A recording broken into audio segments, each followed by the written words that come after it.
welcome to the Wave of Things. I'm here today with a duo from the Ozark Mountains in Arkansas, with Daniel and Andy from the band Dover Lights. Very nice to have you on the show.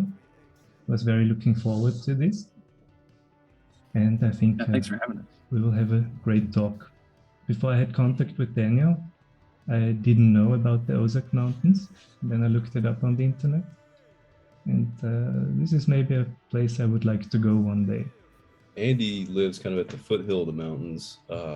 We're in Arkansas in a town called Russellville. He actually lives in Dover. That's where we get the name Dover Lights. But in the Ozark Mountains, if you look at a map of Arkansas, it's kind of split diagonally. The left or the northwestern side of the state is more mountainous, and the eastern side of the state is kind of more flat, like this, where you get the idea of like the Arkansas Delta region where Johnny Cash is from. It's like farmland, flatlands, but where we're at, it's more mountainous. At the highest mountain in Arkansas, about an hour away from us, Mount Magazine, and the Ozarks stretch into Missouri. My grandparents are from that area, so it's kind of like a two-state mountain range. They're not very tall. They're a lot of hills, but it's kind of goes deep into valleys and lots of rivers, lots of rock formations. People love to canoe and kayak out here. It's just kind of like an outdoor sort of paradise when it's not too hot. How hot is it outside, Andy? I haven't checked the temperature today. Well, today is the hottest day of the year. I think it's going to be 100 degrees Fahrenheit. We have Celsius, so 100 is about 37. That sounds right. Body temperature? 37.8 degrees Celsius is how hot it is today.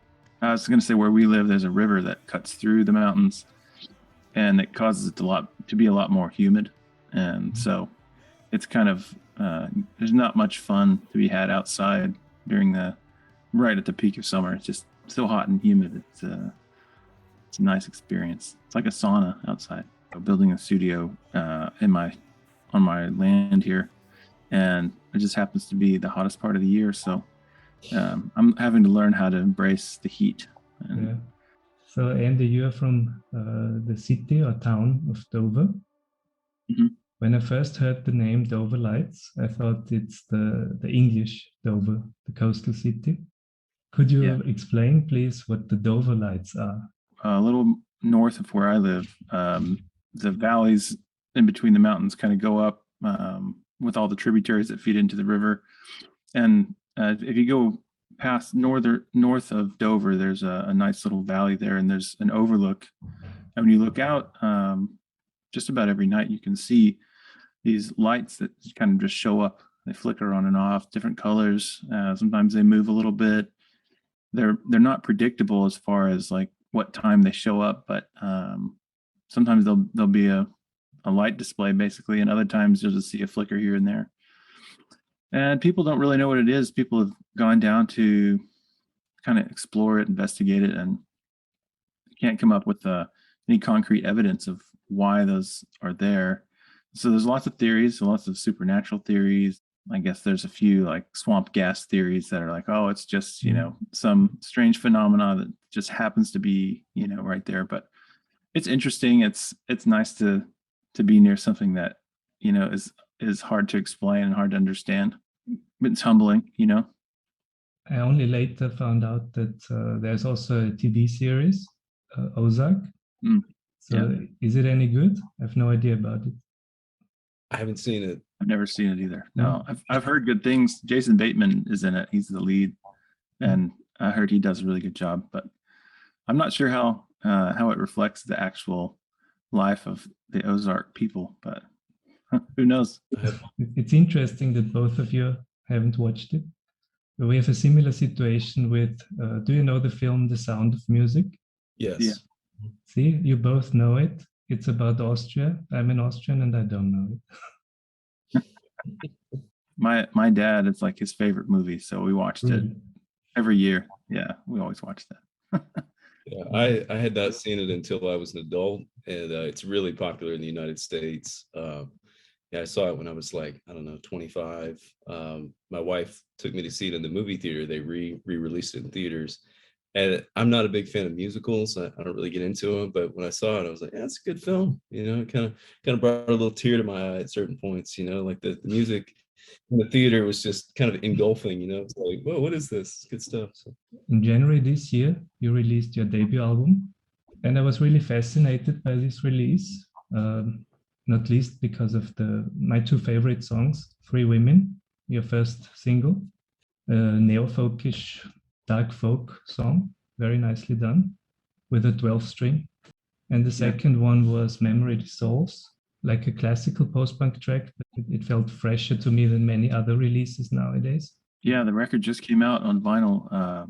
Well, we've been waiting. You know how with COVID, all the shipment lines are just all jumbled. So we ordered these, around the time that the record was released, but we finally got them about 2-3 weeks ago. So those are out. Anyone who pre-ordered, we've shipped them, and then they're available to order now. But it was really cool to get to listen to it on vinyl. It definitely felt different. We mixed it one way, and then we had it mastered for vinyl and mastered for digital, which is pretty typical thing to do. But it had been so long since we'd even heard the mastered for vinyl side of it, which you can't really judge based off of the way it's mastered, because you won't hear it till it's cut.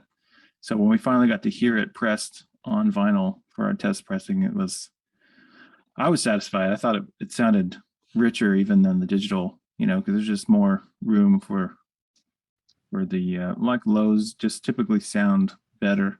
They sound a little clearer, and they're not as compressed. We've waited a long time, and it's finally here, so we're very happy about that. So how long have you two been making music together? We first played music together probably 20 years ago, and then we never recorded anything until I was recording my own album in 2017 and 18, and Daniel was like my sounding board / I've labeled him as a creative consultant, but he really just kept me between the ditches, kept me from releasing something that I wouldn't like 10 years later.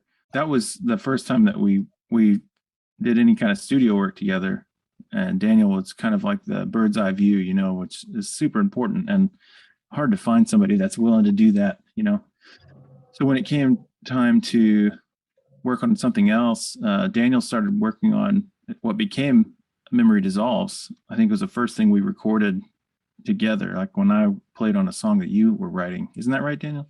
The very first thing that you recorded on was actually the very ending of the record on Karen Tool 2, where it has the guitar outro. That's the very first thing. But I think the very first thing as far as a completed song that we did together was Memory Dissolves. Yeah.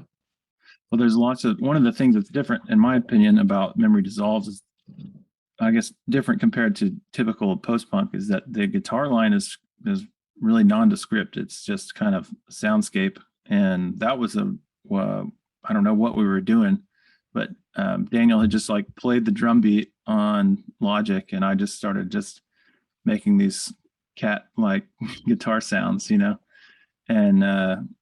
then I thought we were just demoing something so that Daniel could do something with it. And then later he used those parts in the final recording. It's different than what I was used to, because it was just a demo. It was just a free form, like, let's see what comes out of this. And then it was usable, and then Daniel built a song. We had this really cool bass line added on top of it, and the drum part was just real straight. Thinking back on it, I really like how Daniel did the drums on that. It started out really robotic, and it was like that Fairlight model, and then we added real drums over top, and it has a lot of depth, but there's not the typical depth that you hear. It's not a typical instrumentation. It's a lot of it's rhythmic. Yeah, it definitely sounds special. For me, it's interesting that with Three Women and Memory Dissolves, you have two very different types of sounds there, but it fits perfectly together on the album. I think you've done a great job there. It tells a story. Yeah, that was all part of the plan. Yeah, we wanted to make sure that every song flowed from one into the next, even though we did not record it in such a way that like the tracks bleed together, where one instrument's still playing where another one goes. there's none of that in the record. I think in the future I'd actually like to try some of that just for a change, to do something different. But on this one, when one song ends, another begins. But we just wanted to make sure that every song flowed into the next one. There was kind of a story being told, I suppose, throughout the whole thing. Where do you come from musically? What are your influences? Loads of stuff.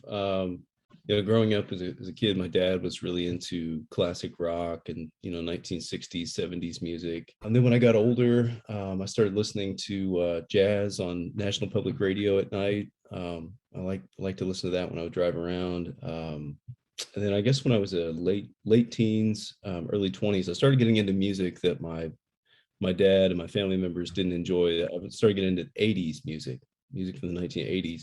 Of course, he liked a few bands. He liked the Police and Robert Palmer and a handful of bands. Tears for Fears, my dad loved Tears for Fears.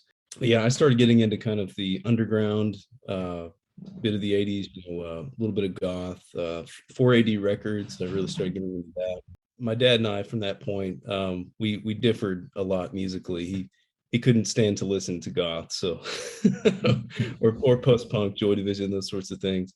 The early 2000s had a huge effect on me. There's a major post-rock scene, which Andy really enjoyed a lot of that stuff as well. Godspeed You Black Emperor, Explosions in the Sky, those sorts of Mogwai, especially Mogwai. What about you, Andy? Growing up, my musical experiences were pretty limited, and then when I got to college, I got into post-rock. Sigur Rós was probably the biggest one for me, and Mogwai for sure. But then I joined a band and we played, it wasn't really post-rock, but it was more indie rock, And so I was in that, I listened to a lot of indie rock for a while, and it was all, I think looking back on it, there was kind of a formula there, and I didn't mind it. I enjoyed playing it a lot, but since then I haven't really listened to that hardly at all. And I got more into, I think reason I brought that up is that I realized that I was kind of illiterate musically. And so I started listening to the roots of rock and roll. So I started listening to funk and jazz. Those two really stood out to me. Like, I didn't realize I liked funk so much.